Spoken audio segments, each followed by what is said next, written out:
Hi, I'm Autri, and this is my friend Cone. Do you want to build a cone? Yes. Okay, just take a straight line and then connect it with another line at any angle. Then rotate it. Congrats, you made a cone. Nice. The original line which we had from the start is called an axis of the cone.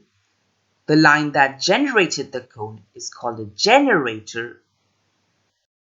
And the circle at the bottom is called the base of the cone. Did you ever want to murder your friends by sawing them parallel to their base? Oh yes, of course you want to. Is it a bird? Is it a plane? No, it's a circle. I don't like circles, but I can represent them using the equation of a circle, where xy is any point on the circle and hk is the center of the circle. Did you ever want to murder your friends by slicing them with a plane whose slope is lesser than the cone? It's an ellipse. Now you might wonder why it's an ellipse and not a weird egg-shaped thing. And I will prove this to you geometrically, but I will do it in the end. I can represent the ellipse with the standard equation on the left, where a and b are the horizontal and vertical distances halved respectively. Now if I slice a cone with a plane parallel to one of the generators, you get a parabola, which can be represented by the standard equation y squared equal to 4ax. And if I slice a cone with a plane whose slope is greater than that of the cone, you get a hyperbola, which can be represented by the standard equation on the left, where a and b are the horizontal and vertical lines halved respectively. And that's it. But you might wonder, why does slicing a cone in different ways always give the same precise conic section? Well, let's prove the ellipse one.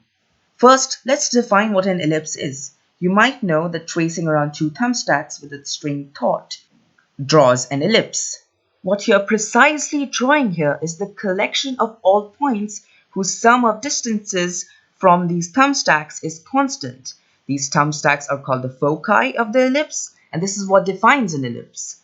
Returning to the problem, I want to shove up two balls to its base, one above the plane and one below the plane. Note that these are some special spheres because the plane is tangent to these spheres. Now you might remember that all lines from a point tangent to a circle are equal. The same holds true for a sphere. Knowing that the tangents are equal, I can say that the cone line and the plane line here are equal. And from the other side, the cone line and the plane line are also equal, meaning that the sum of the distances from the points at which the sphere intersects the plane from a point Q is equal to this entire line here. And as you can see, changing the values does not affect this line. It is constant. We have proved that this is an ellipse, and those two intersection points are the foci.